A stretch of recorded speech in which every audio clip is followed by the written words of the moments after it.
Shalom, eu vou ser bem polêmico agora concernente ao que está escrito no livro de Daniel, na escatologia, capítulo de número 11, por exemplo, quando fala a respeito de batalhas que anteriormente foram históricas, mas isso se reflete num tempo também futuro, a respeito do rei do sul, que representava o Egito antigamente, e o rei do norte, que representava a Síria. E nós conhecemos essa história no decorrer do tempo, até o final dos tempos, quando então surge um homem vil, como está escrito, a quem não lhe foi dado a dignidade real, mas ele vem, ele toma um reino com intrigas, e também está escrito que ele é mestre em, em confusões, em guerras, então também ele serve a um deus das fortalezas e a um deus que os seus antepassados também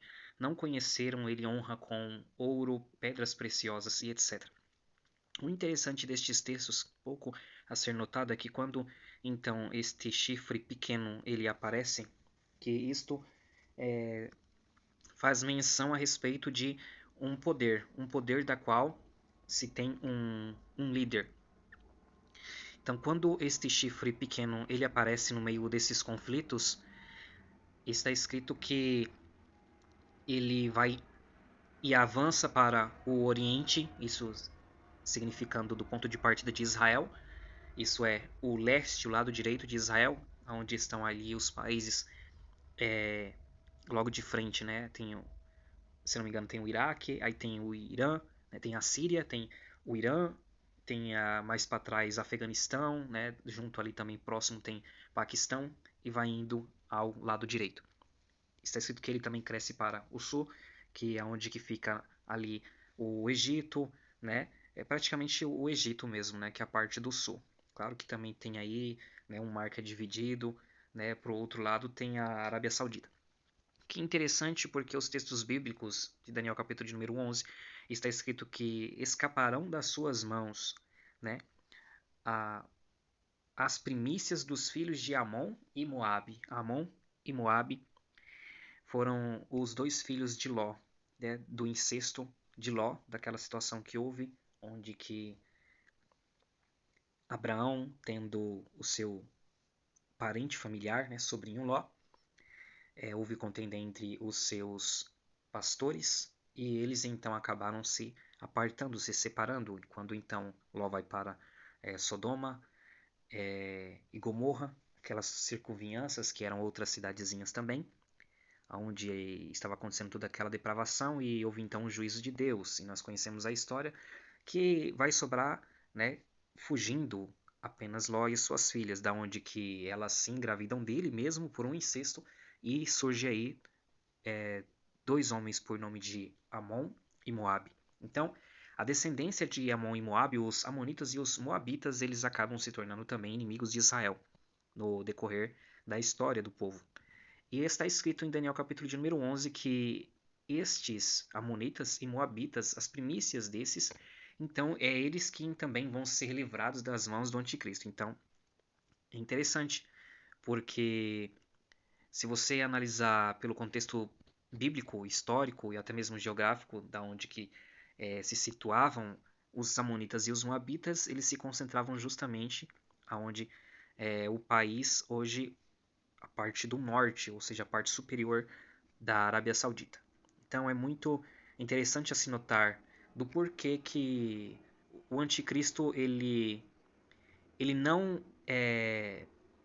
procuraria contra os amonitas e os moabitas. E outra coisa, aquela parte também, no livro de Isaías, capítulo de número 63, está escrito que o Senhor Deus, na pessoa de Jesus Cristo, né, o Messias, ele vem de Edom, com as suas vestes salpicadas com sangue de uma vingança, porque ele vem executar juízo. Porque então no Armagedon, na guerra de Megido, está escrito que ele vem com um exército justamente também ali naquele lugar que é chamado de Edom. Os Edomitas é um nome dado aos descendentes de Esaú. Esaú também foi chamado de Edom. Então eles se multiplicaram, eles cresceram na região também hoje do que é a Arábia Saudita. Então é interessante se notar do porquê que tem os Amonitas, os Moabitas, que são inimigos do povo de Israel, e eles são livres, a mão do anticristo não chega até eles. Né? No entanto, né, está escrito que também nessa mesma região o Senhor ele vem de lá, né, com as suas vestes salpicadas com sangue, porque ele mesmo é quem executa a vingança. Por que será? Não é verdade? Então você olha, por exemplo, nos assuntos de hoje, né, de uma possível construção, né, de cidade no deserto, né, daquela região. Por quê? Porque os livros da Bíblia eles estão expostos para todos. E há quem pense que satanistas, há quem pense que povos de outras religiões não estudem a Bíblia. E se tratando desse contexto escatológico, sabendo-se que Apocalipse 12, aquela mulher representada como Israel e os seus descendentes que vão para o deserto, vocês acham mesmo que o diabo não aproveitaria destas mesmas palavras, aonde que a palavra diz ao seu lugar, para que ela fosse para aquele lugar no deserto? Você acha mesmo que Satanás ele não usaria de uma grande investida contra o povo de Deus? Né? Então, fica aí algumas questões, alguns posicionamentos, porque a Bíblia ela diz que metade da cidade fugirá, né? Isto quando já tiver 3 anos e meio, visto que praticamente um terço da cidade de Jerusalém vai sair assim que iniciar o acordo do anticristo, né, com as bestas. Então, o que vai acontecer? Logo de início, Apocalipse 12, inicia-se a semana escatológica, que são 7 dias, né, proféticos, ou seja, 7 anos. Então, a partir deste acordo, quando a igreja ela foi arrebatada, Israel ele vai começar a ser instruído pelas duas testemunhas proféticas e por 3 anjos aqui na terra. E após isso, então, por 144 mil israelitas espalhados no mundo. Só que antes disso, 1260 dias, que são o tempo inicial, aquela mulher, ela então é dado a ela asas de águia e ela vai para o deserto. Quando ela vai para o deserto, ela foge, então pelo menos um terço vai logo no início da tribulação escatológica. Há uma grande crescente agora de judeus crentes na pessoa de Jesus Cristo e judeus mais apercebidos das situações que estão acontecendo ao redor do mundo, que estão, por mais que não tenham a fé ainda na pessoa bendita de Jesus Cristo, eles analisam e veem o que está realmente acontecendo naquele lugar. E a Bíblia ela fala que ao menos uma grande parte do povo vai ir para o deserto no início do tratado do anticristo, vai fugir. E 2 terços vai ficar. Então, ao menos um pouco mais de 2 terços. Depois vão saindo aos poucos, porque você vai ver que após na quebra do acordo, quando é cessados os sacrifícios e as ofertas de manjares, isso após 3 anos e meio, está escrito que isso está mais claro no livro de Zacarias, que a cidade ela vai ser tomada, né? E muitas pessoas fugirão pelos vales, né? Como já fugiram um tempo de guerra, como houve guerras no Antigo Testamento, naquelas regiões ali do Vale do Megiddo. Então, muitas pessoas vão fugir, né? Sendo direcionadas por Deus por um vale. E elas vão, e justamente, né, não para este lugar, como as pessoas estão presumidamente pensando que vão ser acolhidas lá, que significaria, né, para o seu lugar, ou seja, para o lugar da mulher que sempre esteve lá no deserto, ou seja, Israel quando estava no deserto, né, da onde recebeu as leis no Monte Sinai, que fica na Arábia, né? Ou seja, não para este lugar, porque Satanás ele já está projetando situações certamente contra Israel neste período. Então, eles vão fugir para um outro lado do deserto. Eles vão ir para um deserto, mas só que para lugar desertos, mas não especificamente para este mesmo deserto, porque já tem algo ali contra eles.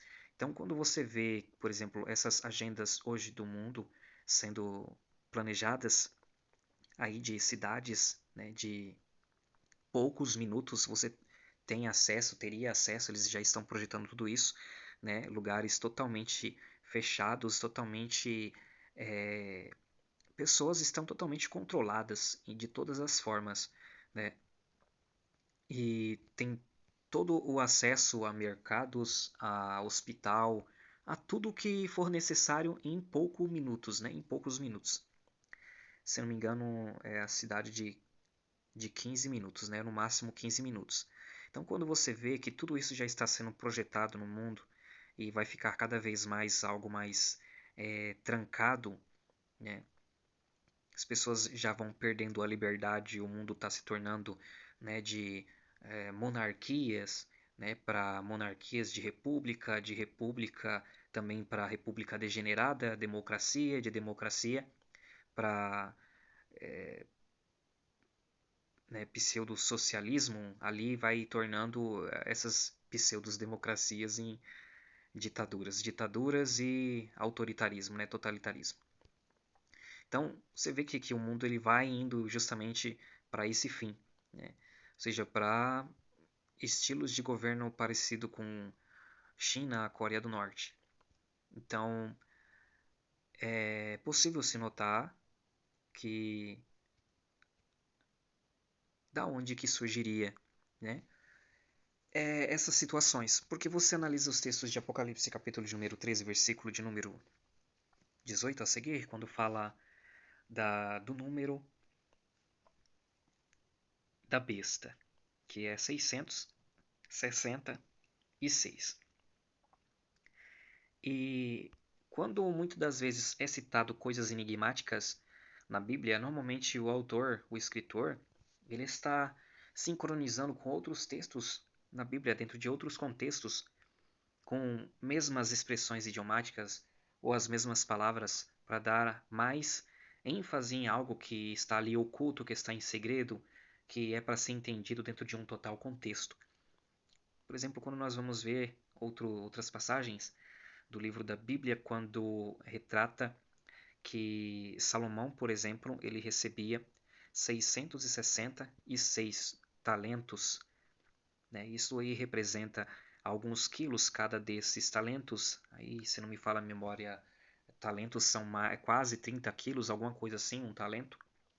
Então, isso daí daria a mais de uma tonelada, bem mais de uma tonelada de ouro anualmente. O que é interessante porque ali ele está fazendo uma referência aos comerciantes e aos reis da Arábia, né, que tinha ali um principado, né, por exemplo, igual hoje, que existe a Emirados Árabes Unidos com vários países, né, ou seja, que são principados, né, do mundo árabe, que são príncipes, né, que estão ali naquela região. Então, por exemplo, o Salomão bíblico, que é justamente aquele que tem um nome, né, Shilomo, que significa o que possui a paz ou o pacífico, né? Então, ele tendo uma promessa vinda de Deus, e também pelos profetas a respeito de que da descendência de Davi, ou seja, do filho de Davi, viria então um rei que jamais passaria e seria eterno. Então, ele tipificado na pessoa do Messias, ele é visto, inclusive, pelos judeus como um tipo de Messias que surgiria e que viria. E quando nós analisamos como é que foi o governo de Davi, o governo de Saul, que foi o primeiro rei de Israel, que foram reis que tiveram muitas batalhas e muitas guerras, e Salomão foi realmente um reino de paz.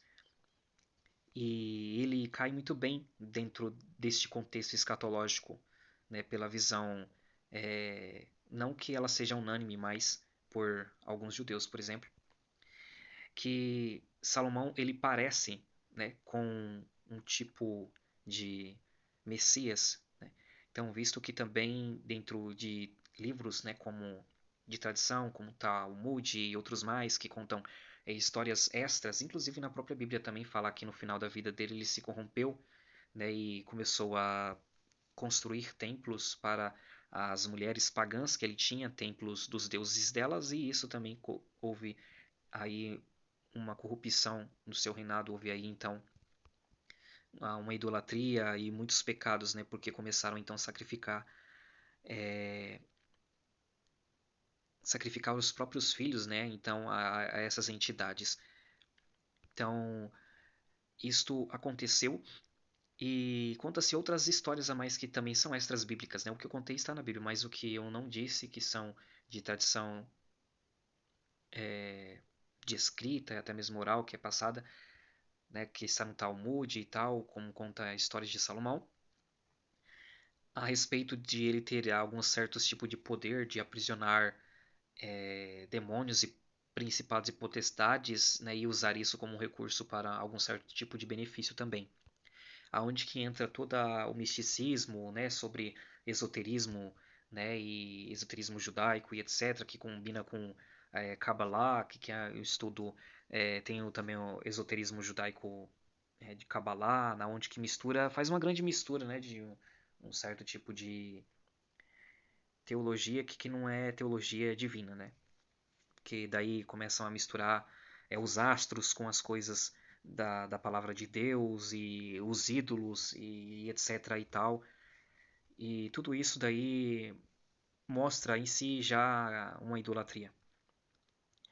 E quando nós vemos, por exemplo, que Salomão ele então recebia, né, dos reinos da Arábia Saudita, dos reis e dos comerciantes de lá, nós vemos que era justamente este número, 666 talentos de ouro, que é o que? É o dinheiro comercial.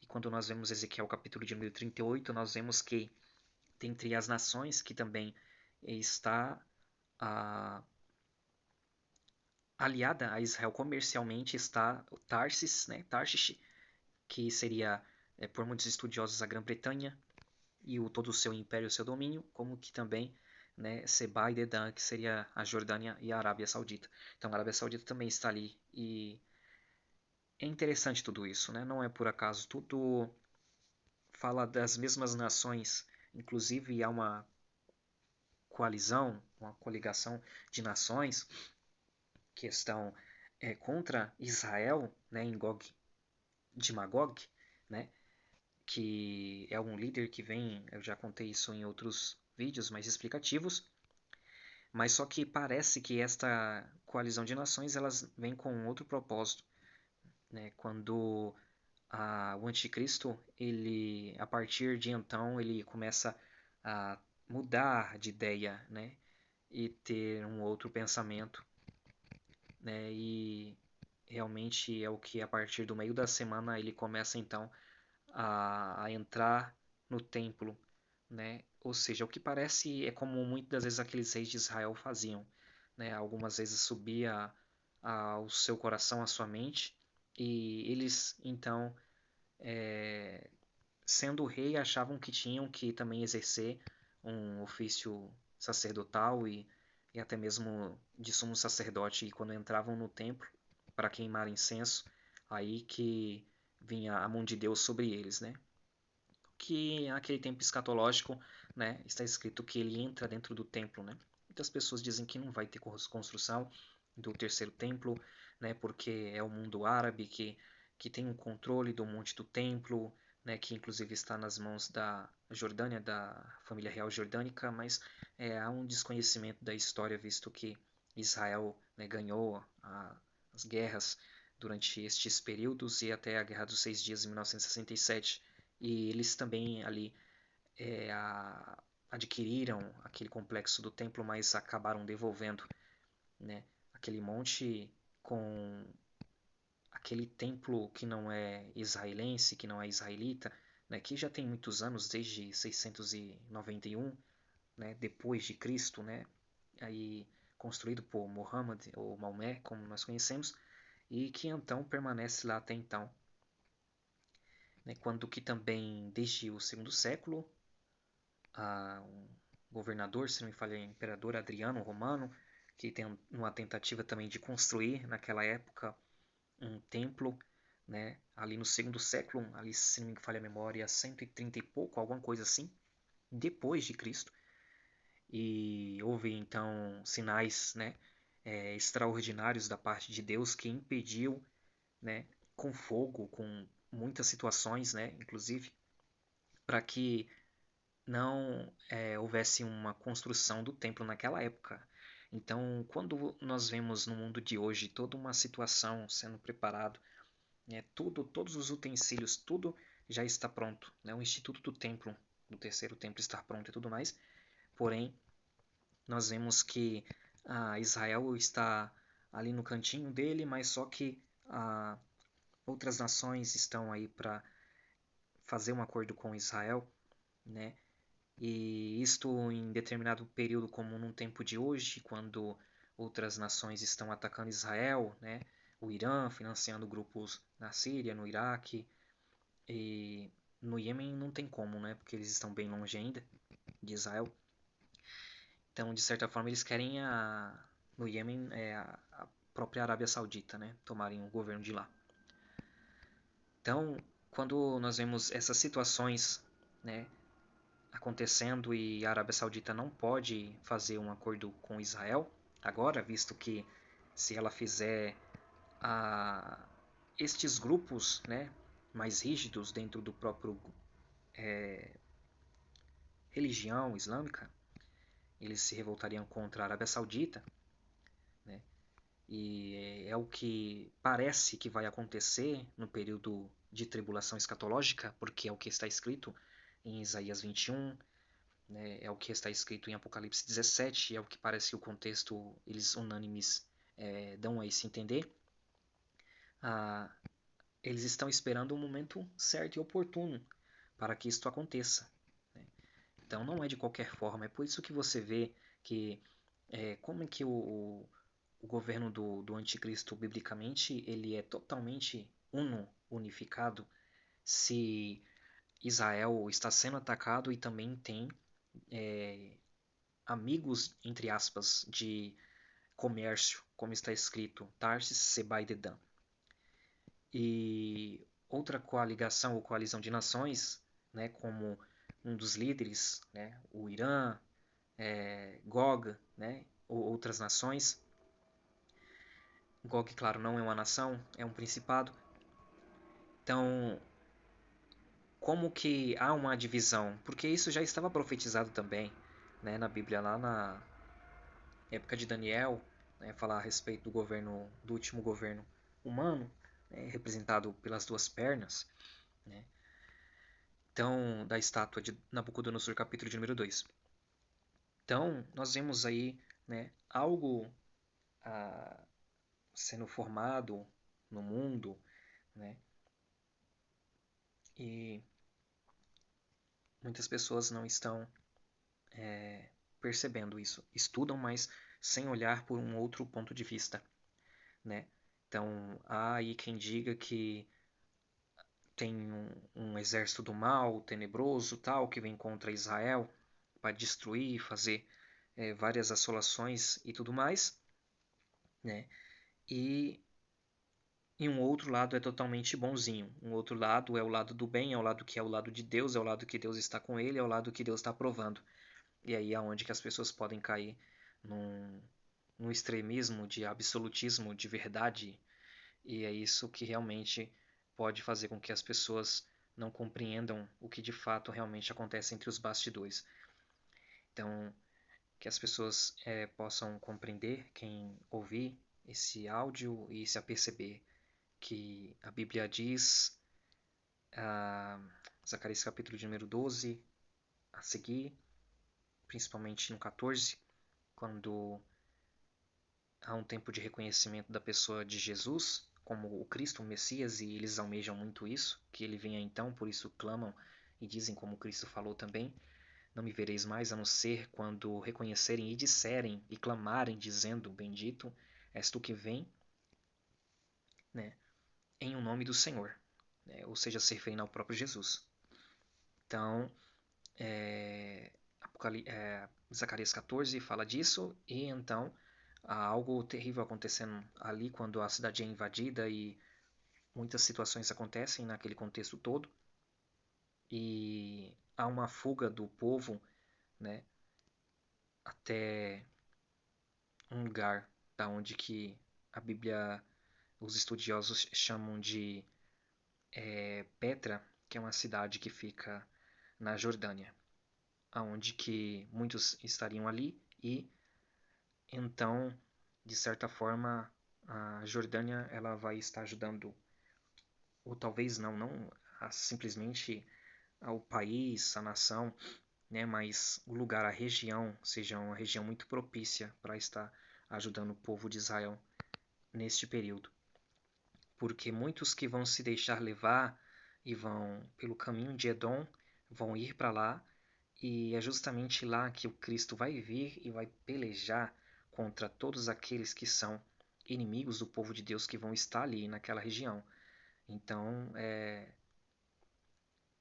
incrível tudo isso, porque se você parar para pensar e analisar, você vai ver que não é por acaso que estão tentando construir, por exemplo, uma cidade no deserto da Arábia por nome de, se me falhar, não vou falar o nome dela aqui. E esta cidade justamente é uma cidade que comporta como se fosse de 15 minutos, né? Ou seja, muito parecido com aquilo que a ONU também está propondo em outros lugares do mundo, né? Ou seja, de um lugar cada vez mais fechado, controlado, rígido, ou seja, muito parecido, não? Será? Com a Segunda Guerra Mundial, quando falou no Holocausto, quando fala de aquele homem que tinha um bigode, né? Assim, bigodinho, e ele fazia campos de concentração, inclusive que também está sendo feito em outros lugares do mundo, inclusive até mesmo no governo chinês de hoje. Então é algo a se pensar, ou seja, um tipo de governo muito atrelado a toda esta ideologia e esta agenda, né? Ou seja, não é por acaso. Né? E como eu disse, eu tive três visões com um homem que parecia muito com aquele que é dessas bandas. Ele parecia, eu não vou afirmar, mas de uma delas que eu tive foi uma visão muito clara, foi uma visão muito nítida e realmente ali era ele. Porém, em meio a uma oração que eu estava fazendo já intensa na igreja com outros irmãos e ali eu adormeci muito rápido. E no mesmo instante que eu adormeci, que foi algo muito forte, comumente quando Deus me dava visões e revelações era assim, estava na minha frente ele a uma distância de, pela distância para mais de 20 metros, 30 metros por aí, bem distante, ele estava no chão e eu via esse homem com aquelas vestes orientais e tal. No entanto, quando eu olhava para ele, ele se transformava num leopardo. E quando eu olhava para ele, que ele se transformava num leopardo, aí uma voz falava: "Ele é um leopardo". Eu fiquei a princípio, poxa, mas o que tudo isso tem a ver com aquilo que está escrito na escatologia? Né? Eu fiquei pensando porque em 2019 também no monte, na madrugada, estava eu e um missionário, um pastor missionário, quando nós estávamos em 2019, ainda não tinha começado, estava meio do ano, não tinha começado ainda essa crise sanitária, né, que afetou o mundo todo. Nós estávamos naquela escuridão, orando no alto do monte, com as luzes mesmo de lanterna, de celular e tal. E na minha frente, com os meus olhos abertos, apareceu um homem. E esse homem é justamente um homem que, por ele ser um judeu, né, e uma cara que parece que realmente não tem capacidade de fazer coisa alguma ruim, até porque também tem uma família muito bonita e tal. E os homens jamais dariam crédito para ele, sendo ele o Messias também, independentemente.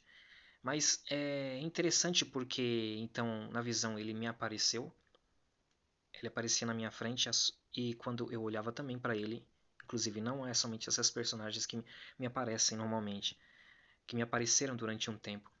Mas ele, em especial, apareceu na minha frente e ele também virou um leopardo na minha frente e eu achei muito estranho. Da mesma forma que esse outro homem, né, e eu não sabia, eu não tinha conhecimento de quem eram essas pessoas.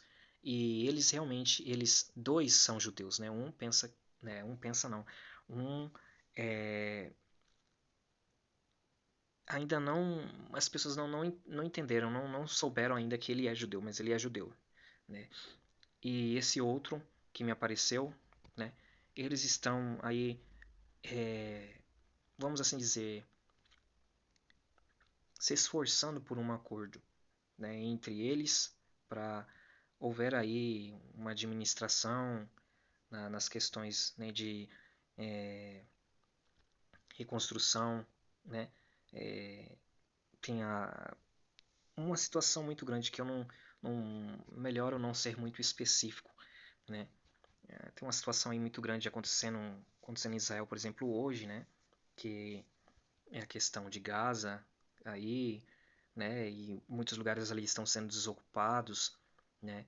E o povo foi todo para o sul de Gaza, indo praticamente para dentro do Egito. O Egito não quer ter uma imigração, né, do povo palestino ali para dentro, porque o Egito, por mais que tenha tido já um acordo com Israel de certa forma, eles são árabes, mas são irmãos e amigos de Israel. Eles não quiseram ali abrir as portas para esse povo, porque sabe que ali dentro também pode ir outros tipos de refugiado, né? Um povo mais extremista, um povo que pode ocasionar uma certa situação ali dentro da nação. Então, quando Israel adentrou ali com seus exércitos, né, para terminar com esses grupos extremistas que fazem o mal, Israel foi até o fundo, né, de Gaza, isso é até o sul de Gaza, na cidade aí de Rafah, né, ou Rafah, que então quase que entra, né, para o sul, que seria então aí o Egito. Então nós vemos aí uma situação acontecendo. Nós sabemos que, por exemplo, o exército de Israel ele não é só formado por israelenses, né? Existem é, outras pessoas, né, outros soldados de outras nações também ajudando, com certeza, né? Os Estados Unidos e tal, assim como, por exemplo, o OTAN, né? Então eu já falei a respeito aí deste homem que ele não parece que é judeu, mas ele é judeu, né? E aliás, né, talvez seja aí que ele consiga ganhar alguma credibilidade porque ele pertencendo a uma outra nação e tendo um poder de governança, ocorra tudo isso, né? Ou seja, a construção do terceiro templo, né? Onde que o mundo de hoje totalmente diz não, jamais pode acontecer, não, mas realmente está desconhecendo alguns fatos, né, sobre o fato de Israel ter o domínio do monte do templo, colocar a, a Jordânia, né, eles fizeram um acordo com a Jordânia é amiga de Israel e tudo mais, até determinado período depois disso daí, com certeza é só esperar algo acontecer ali no monte do templo e eles vão ah, fazer uma ideia surgir no mundo árabe, né, de não, aquilo ali era só um lugar, não era um templo religioso, né? Não era uma mesquita e, ou seja, Deus do céu, Alá, permitiu que caísse e aquele lugar é de Israel, fazer o quê? E a partir daí, com todo o investimento que surge dentro dessas situações, né, alguém começa a se apresentar ali como um possível, né, ungido, ou seja, do tempo, agora chegou o tempo dele, né, para o povo, né, o que isso daí pode ocasionar outras interpretações, né, que algumas pessoas falam, mas ah, jamais um judeu vai ser o anticristo, né, por conta de alguns textos de Daniel. Porque se você analisar os textos de Daniel, o que dá a entender é que ele é descendente de Abraão, mas só que o que dá a entender é que ele tanto parte de um, um ponto da descendência, ou da ascendência, né, porque é passada, da ascendência dele é, judaica, como também islamita, se você analisar de certa forma.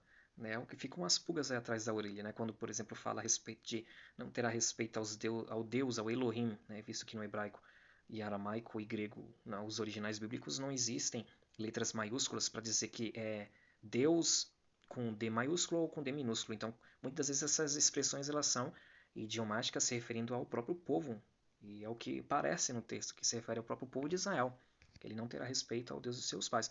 Então, quando você vê que aí se unem dois judeus de nações diferentes, né? Um de uma ascendência europeia e outro de uma ascendência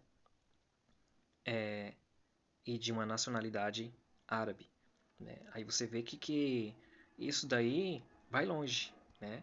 Ou seja, as pessoas normalmente ficam muito focadas em defender determinados pontos de doutrina, de teologia que estão sendo criados, que estão sendo passados por meio de livros, né? Isso até mesmo de outras nações aí, e Estados Unidos, de outras pessoas que vão descobrindo, né, a teologia do anticristo islâmico, o anticristo árabe e tal, e elas vão simplesmente repassando esse conhecimento sem averiguar alguns pontos que você analisando, pedindo a Deus ensinamento, instrução, entendimento, ele começa a te fazer enxergar alguns pontos a mais que inclusive não estão contidos nesses livros, né? E que você vai analisando hoje, no mundo de hoje, analisando a história do mundo de hoje, você vai vendo, né, como é que a pessoa, ela é por exemplo, o cara é um árabe, o homem é um árabe, mas ele também é um judeu ao mesmo tempo, né? Ele é um príncipe de uma nação, né?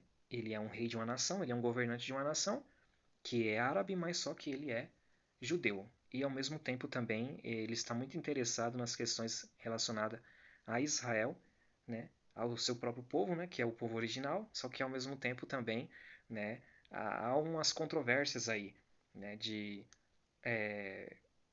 porquê desses empreendimentos, o porquê de todas essas situações também se referindo à sua própria nação, né? Então, no deserto, por exemplo, como eu já havia mencionado anteriormente.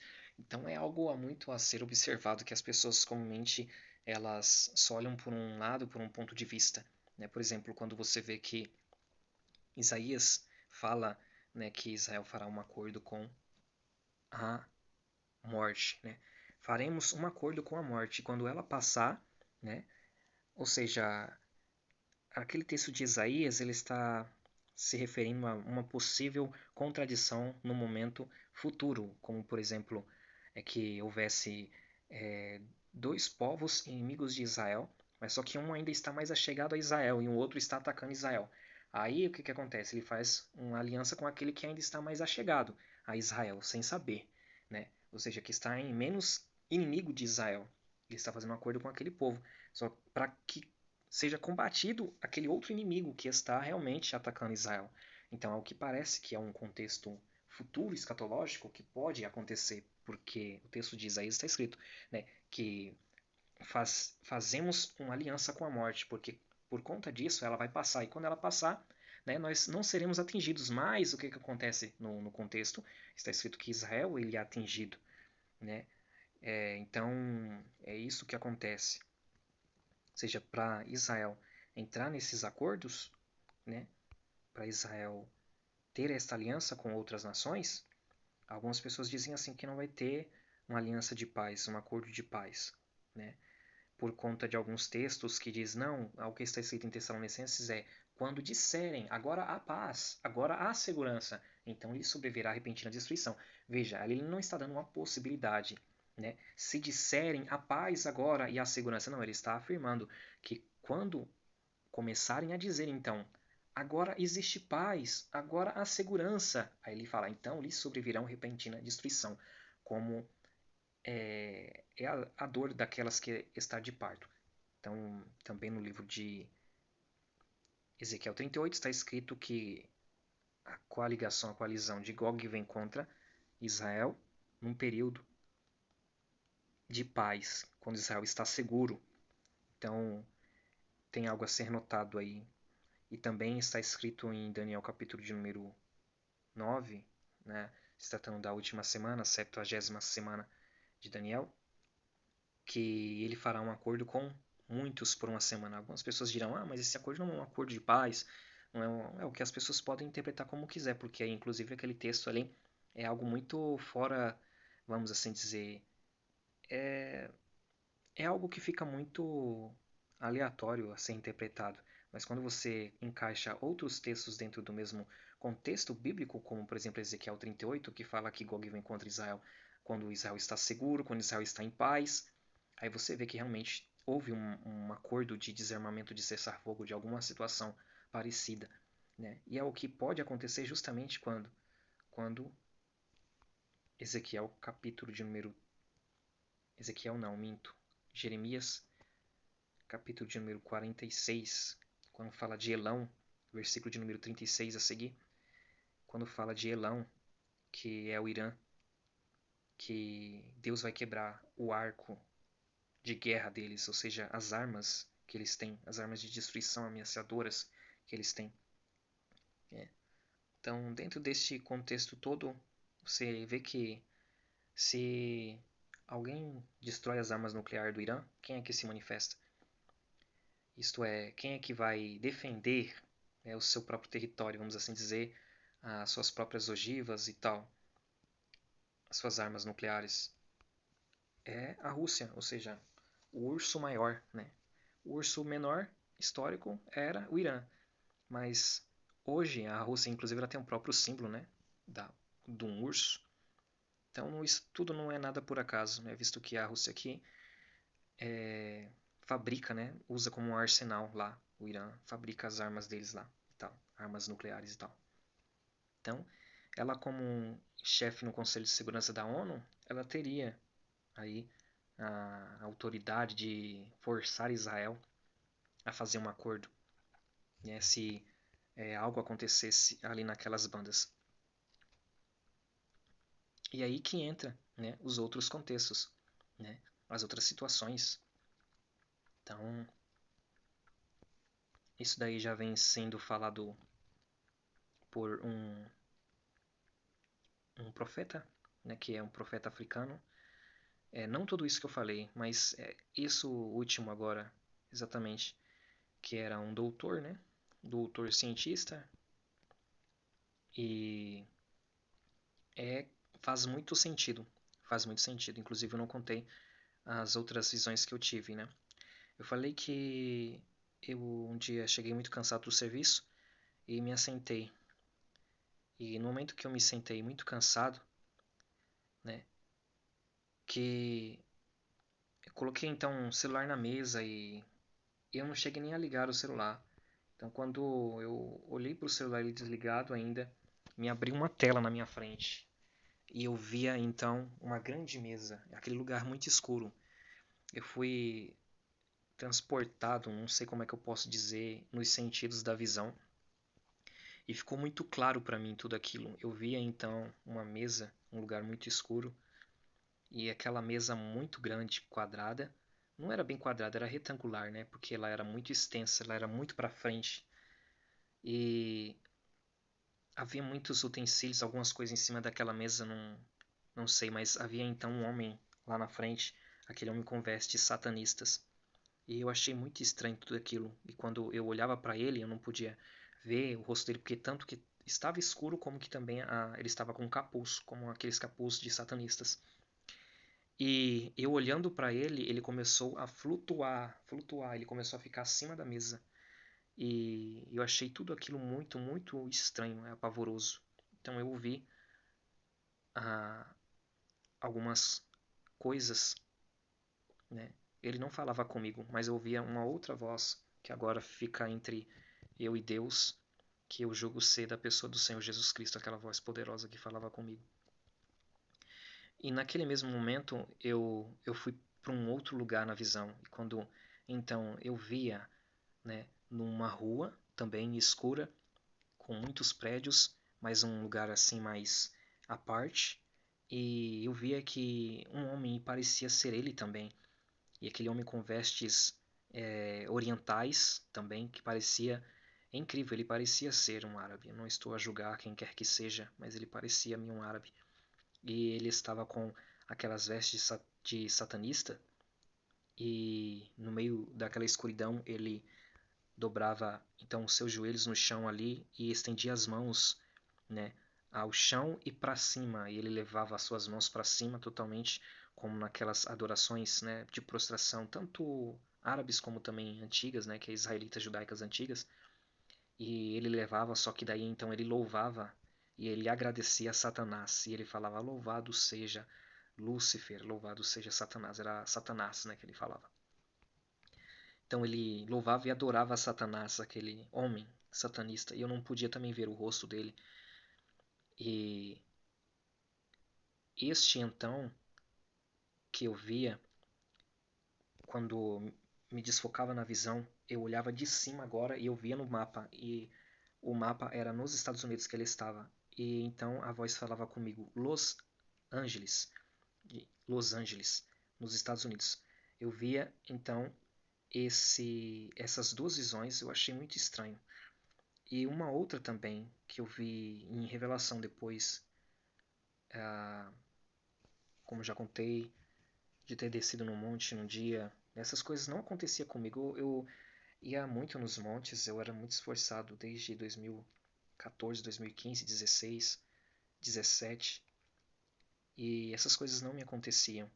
Mas depois de um tempo, depois de anos, quando eu estava menos despreocupado, simplesmente estava querendo subir um monte mesmo para buscar mais força de Deus, mais poder de Deus, para passar a madrugada ali, né, para Deus me dar mais graça para ministrar, né, e mais poder e mais sabedoria e tal.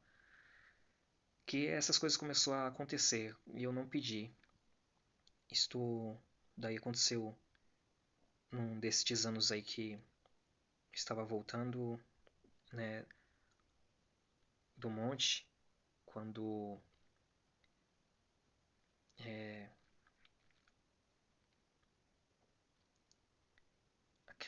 aquela voz falou comigo no meio de um fogo que desceu sobre mim. Foi algo muito rápido. Eu estava no monte e aquele fogo ele desceu sobre o meu corpo e na minha cabeça aquele fogo começou a falar comigo e disse: haverá a revelação de Deus para ti hoje. E eu, deve ser coisa da minha cabeça, né? Eu, tranquilo, isso nunca aconteceu comigo. E quando eu retornei para casa já de manhã, né, já estava de manhã, então quando eu tentava dormir, eu comecei a adentrar em revelações, em sonhos, em coisas, né, que vem acontecendo no mundo atual. Como eu tenho dado alguns detalhes aos poucos para algumas pessoas, né, de coisas que eu já contei desde 2022 aí, início de 2022, 2021. Inclusive tinha até de um outro canal também, que dois canais meus foram tomados aí, não sei como. E é isso. Nesse último aí, então, esse último personagem que eu vi, ele parecia com esse satanista. E com essa última pessoa, não posso afirmar que seja ela que eu havia contado da primeira visão. E era muito terrível. O que acontecia estava como que diante de mim e eu presenciava e sentia as coisas ali. Na verdade, eu não sentia, eu estava num estado adormecido, mas vivendo tudo aquilo. Eu não sentia na visão, mas era muito terrível, apavorizante tudo aquilo que estava acontecendo. Porque era algo que estava acontecendo comigo, né? Mas é algo que incrível. É, era como se fosse para uma outra pessoa, mas que eu tinha que alertar essa pessoa antes do tempo, mas eu não sabia ainda o nome dessa pessoa, né? Era uma moça, né? Que ela estava passando por essa situação, né? Que eu falei já, né? De que levavam essa pessoa para um lugar, né? E ali tinha dois homens com aparência oriental, né? Um que parecia ser ah, realmente um árabe e um outro que tinha uma aparência também, por mais que seja oriental, não sei se ele era iraniano, se ele era árabe ou se ele tinha aí uma dupla nacionalidade, isso é étnica, né? Nacionalidade, ele tinha aí ele era judeu, mas só que ele também ele era sírio, árabe, né? Algo assim, ou iraniano, eu não sei. né, realmente dizer de que nação que ele era, mas ele tinha realmente aqueles fenótipos, né, aquelas aparências daquele pessoal dali. Mas aquele que estava na frente, que realmente ele era um árabe, que ele tinha ali aquelas vestes longas e tal, eu não podia ver o rosto dele, não por conta de que algo ficava embaçado, como eu já tinha visto de outras pessoas em visões, mas só que aqui é por conta de realmente me limitar na visão e eu ver ali da barba para baixo, né? A barba dele era curta, a barba dele era mais ou menos ali um pouquinho na região do queixo, né? Preta, preta, pouquinha, bem pouquinha, não era grande, não era média, era muito pouca mesmo, pouquinha. Era só cobrindo o queixo mesmo ali e subia, mas só que já encerrava, não podia nem ver os lábios dele. E eu via que o porte dele era de gente assim que talvez algum dia fosse meio forte, né? Robusto, mas só que parecia que ele estava magro, né?